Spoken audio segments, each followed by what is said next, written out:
Assalamualaikum warahmatullahi wabarakatuh. Nama saya Hanifah Nur Fadila dari kelas PIPSA 19 semester 3. Nah, di sini saya akan menerangkan tentang salah satu dari sistem kebudayaan, yaitu bahasa. Nah, di sini saya akan membahas apa itu bahasa, bagaimana bahasa tercipta, sejarah terciptanya bahasa, dan yang terakhir unsur-unsur dari bahasa itu sendiri. Yang pertama, apa itu bahasa? Bahasa ialah ungkapan pikiran dan perasaan manusia yang secara teratur dinyatakan dengan memakai tanda seperti simbolik yang berbentuk alat bunyi. Hal tersebut dikemukakan oleh Alice Jahbana pada tahun 1977. Bahasa dipresentasikan melalui bentuk lisan, isyarat, simbol, tanda, dan lain-lain, yang mana bahasa ini dipergunakan oleh kelompok sosial untuk berkomunikasi, bekerja sama, dan mengidentifikasi diri. Maksudnya adalah mengidentifikasi diri itu bagaimana? Menunjukkan bahwa ini loh bahasanya dari daerah sini loh, gitu. Nah, dalam etnografi bahasa merupakan ciri-ciri terpenting yang diucapkan oleh setiap suku bangsa, disertai variasi dari bahasa yang bersangkutan, karena terdapat macam-macam bahasa yang berkembang terutama di Indonesia. Terus yang kedua, bagaimana bahasa tercipta? Yaitu yang pertama, adanya bukti Yupa pada tahun 400 Masehi yang ditemukan di Kalimantan Timur dari Kerajaan Kutai. Prasasti Yupa tersebut berupa tugu batu yang bertuliskan aksara Palawa dan berbahasa Sangsekerta. Aksara Palawa merupakan turunan dari aksara Indik atau Brahmi. Seiring tersebarnya agama Hindu, Buddha, aksara ini mulai masuk ke Asia Tenggara, yang kemudian aksara ini menjadi tradisi induk cikal bakal Asia Tenggara, khususnya di Nusantara. Bersamaan tumbuhnya corak Hindu-Buddha, muncullah aksara Pasca Palawa yang kemudian disebut aksara Kawi, yang berasal dari bahasa Sangsekerta yang artinya penyair. Aksara Kawi ini juga digunakan di Jawa dan Bali sejak abad ke-8 hingga abad ke-16. Aksara Kawi ini kemudian berkembang menjadi dua fase.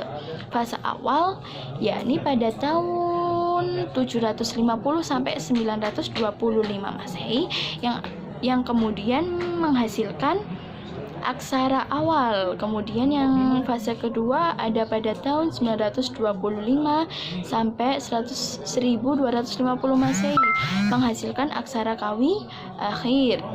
Dalam kurun waktu tertentu, aksara Kawi berkembang dan memiliki variasi-variasi aksara yang beragam. Dan aksara Kawi ini menurunkan lebih banyak aksara di Nusantara. Berdasarkan penelusuran penulis mengenai keberadaan tulisan aksara di Nusantara melalui berbagai sumber, hingga akhirnya penulis menemukan beragam aksara secara historis, baik yang pernah digunakan hingga sekarang ini.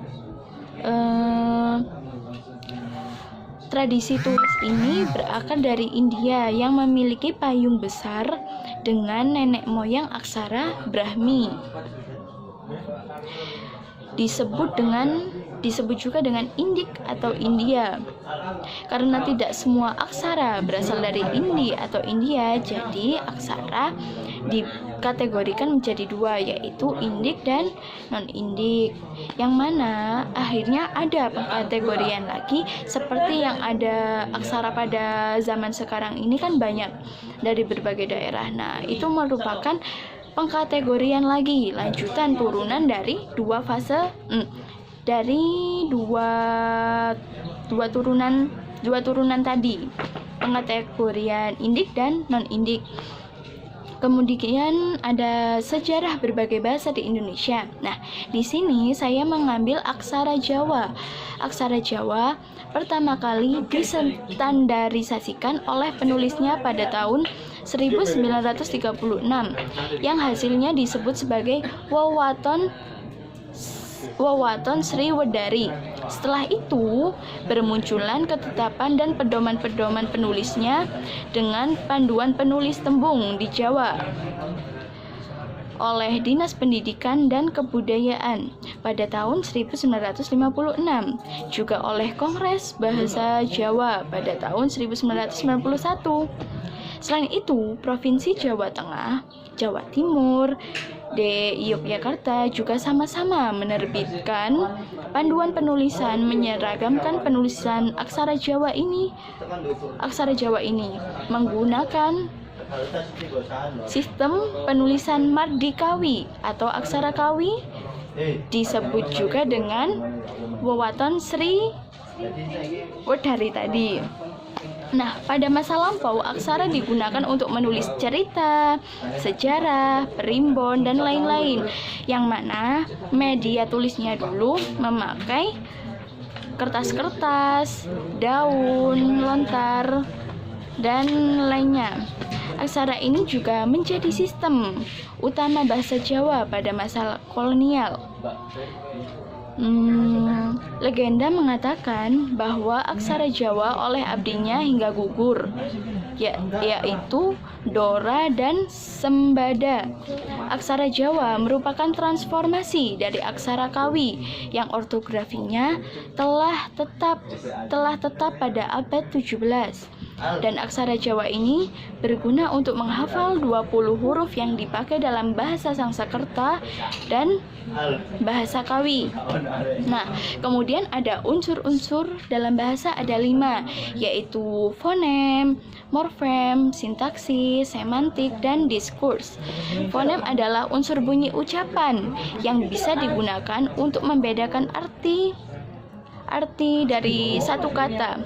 Fonem ini merupakan satuan bunyi bahasa terkecil yang dapat membedakan arti dan untuk menggambarkan bunyi tersebut ke dalam tulisan yang diperlukan menggunakan huruf atau fragem.